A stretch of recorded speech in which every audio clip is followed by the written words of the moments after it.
Okay, guys, I'm back here. So I'll probably end up deleting that first try. I don't know what happened. And my computer does this every once in a while. Maybe it's time for a new one. But it just shuts off. It like everything shuts off. So it's never a great time, but especially when you're in the middle of it doing a Facebook Live. So let's just start over. I'll probably just delete that first try. So let me share my screen here. Let's just start at the beginning, like nothing happened. Okay.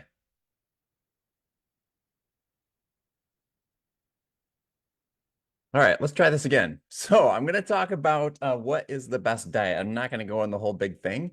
So I'm sorry to anybody that tried to watch this on the first take, but we'll just try it again. I'll skip right to it. I wasn't too far into it, luckily. So what's the best diet? That's what I'm going to talk about. So, uh, like I said already, there's a lot of competing diets out there, okay? Diets and philosophies and practices, whether it's, paleo, keto, vegetarian, carnivore, or vegan versus everybody. There's a lot of different philosophies out there. So kind of what I want to talk about tonight is just like what is the best diet based on what your goals are. Okay, because at the end of the day, most people just want to look and feel better. They want to be disease and pain free, and they want to be confident in themselves, right? Like I was saying, I think before I got cut off, is that most people don't go on a diet because they want to diet, okay? Because they just don't want to eat carbs. They don't want to diet because they, just want to eat like, meat. They go on a diet because it's a means to an end. The diet, they're doing that because they want to look and feel better. They want to, have better cardiovascular health. They want to um, not have any aches and pains. That's why they're doing it, not because the diet itself. So keep that in mind. But at the end of the day, the truth is, I don't have the answer. Okay. Sorry. I know the title is kind of clickbaity. But don't leave yet. Okay. I'm going to explain myself here. So there's no such thing as one universal best diet. And I know that kind of goes against everybody that tries to sell diets, whether it's products or their plans or whatever it is, but saying that theirs is the best. But there really is not just one. And I can confidently say that as a person that's been doing this for, my whole life and a certified personal trainer and nutrition coach and somebody that has struggled with this like personally on my own and worked with hundreds of people on their um, fitness and health and nutrition goals. But here's three reasons why there's no one best diet. Okay. First of all, people are diverse. All right. So the needs of a breastfeeding mom might be different than a college athlete, right? So there's people that have moral issues with eating some animal meats, okay? Or some dieters like can't imagine eating a single carb. All right. So imagine like so there's really no one size fits all approach to this. Okay. People are unique. Everybody's diverse, whether it's body types, your goals, limitations, taste preferences, food allergies, things like that, your budget, your schedule, like ethnic and cultural backgrounds, okay, or your environment. Okay.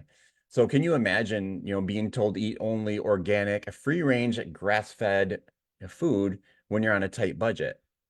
Okay. Or being told that you can't ever eat a single delicious carb ever again. Okay. So forget going on vacation to Italy and not having any pasta. Right.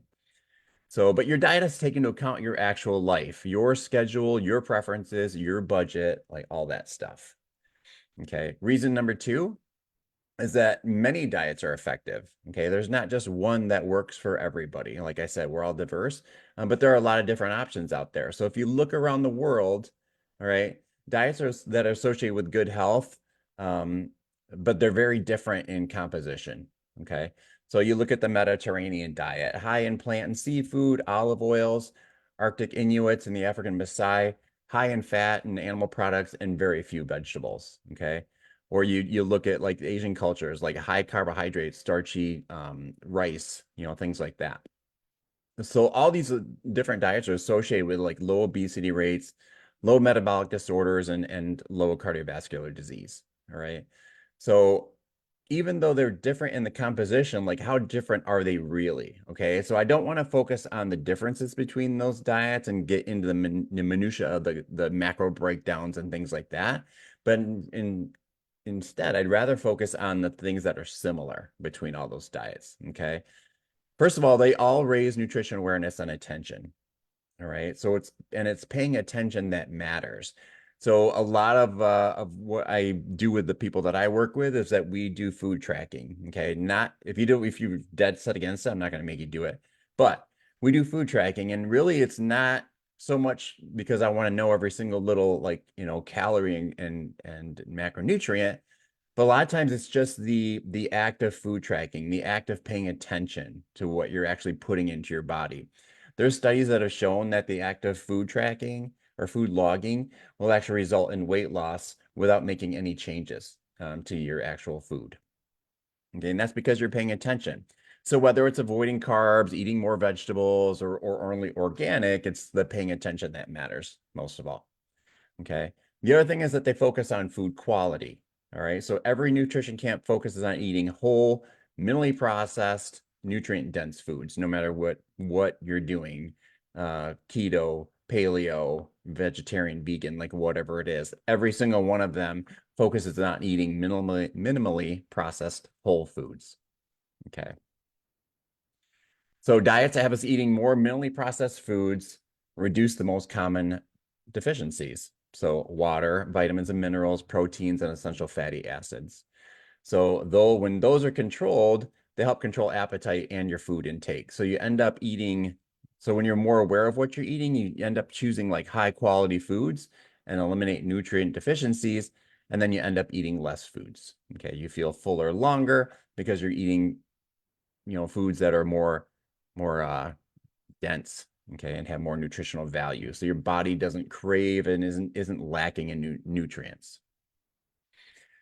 So they also promote regular exercise. So when you start paying attention to your eating, you start thinking about being more physically active as well. All right. And regular activity turns that food into functional tissue instead of fat. Reason number 3, habits always beat out food rules. Okay. So anybody that's ever worked with me, like they know that I don't do like overly restrictive diets. Okay. Because studies have shown that they just don't work. All right. So I just don't do them. So what I'll focus on is habits. All right. So I teach long-term nutrition habits because in real life, like food rules are too constraining to manage sustainably. All right. Everything is fine.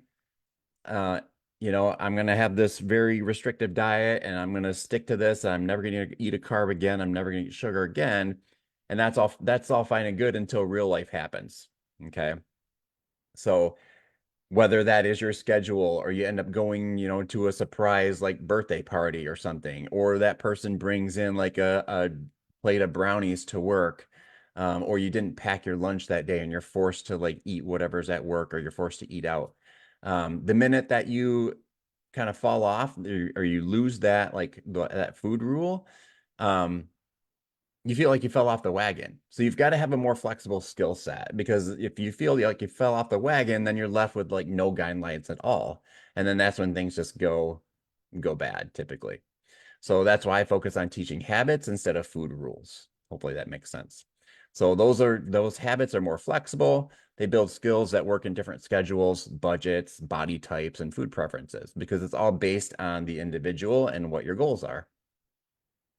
So habits like eating protein at every meal, these are just real simple ones. Eating slowly so that you're paying attention to like those cues that your body's the way that your food is making your body feel. Those fullness cues. You're actually like paying attention to the energy that you're getting from the food, the taste of the food, the texture, like everything, and actually enjoying food versus just like shoveling it down your stomach. And focusing on nutrient dense foods, just like any other, diet that's out there. So creating habits that are achievable and can be practiced for the rest of your life. So I don't do like short-term programs. Um, I'm trying to develop habits that lead to like lifelong changes. So it's got to be something that you can sustain for the rest of your life and not just doing for a short amount of time. If you're doing a diet, and the people that I work with know that I don't even like to use that term. And my whole goal is to make it feel like you're not on a diet and that you're just eating a certain way. This is just the way that I eat. It's not a diet. Because when you think of a diet or people say that I'm on a diet, that kind of indicates that it's temporary. Because at some point, if you're on the diet, at some point you're going to be off the diet, right? So I don't want people to have that kind of temporary mindset. I want them to make a shift like this is just the way that I eat, and I can do it sustainably for the rest of my life and keep that progress. Because like I said, life happens, and realistically, you might want to have a piece of chocolate sometime, in the rest of your life, and not just the dark kind. So when you're doing this, you want to be open-minded, test new methods, evaluate, things that may work for you. So like I said, I've tried a million different diets, mostly because I wanted to be able to educate myself as a nutrition coach, but because I wanted to find something that would work for me too, and I have. I get the questions all the time, like, what do you do? Well, I do a lot of different things, but it doesn't matter what I do because I'm me and you're you. So just because it works for me doesn't mean it's going to work for you or anybody else. Right. So really the important thing is finding the thing that works for you. Okay. And that's the important part is you, like I said. So in summary, hopefully my computer doesn't crash. The best diet is the one that makes you pay attention to what you're eating. Okay. Like I said, the one that makes you eat nutrient dense, high quality, minimally processed foods. The one that gets you moving with some purposeful exercise, and the one that you can stick with for the long run for the rest of your life. So that is it. Hopefully this works. I'm just going to delete that first try because it didn't work out very well. Hopefully you guys got some kind of value out of this. Hopefully I gave you some kind of guidelines, maybe dispelled some myths, maybe got you thinking a little bit about what you're doing or what you're planning on doing. But if you have questions, I will leave a link to my calendar in the comments. You can book a call with me. Totally free, no obligation whatsoever. If you have questions about diets, you need help setting goals, like whatever it is, feel free to reach out to me. DM me if you have questions. Feel free to leave them in the comments on this video, or if you don't feel comfortable doing that, like I said, DM me, book a call with me. We'll chat about it. Or if you really want to make some progress and you want to talk about maybe having a certified personal trainer, nutrition coach, working directly with you to develop a plan that works for you, a personal plan. Then I'll also leave a link to my training application in the comments on this video. Take 2 minutes, fill that out, and we'll start that conversation and see if we'd be a good fit. So hopefully you guys got some value out of this. Hopefully you enjoyed it. I'll stop sharing my screen. Hopefully you enjoyed it, got something out of it. And hopefully it helps. So other than that, have a great rest of your Thursday. Have a great weekend and stay healthy, my friends.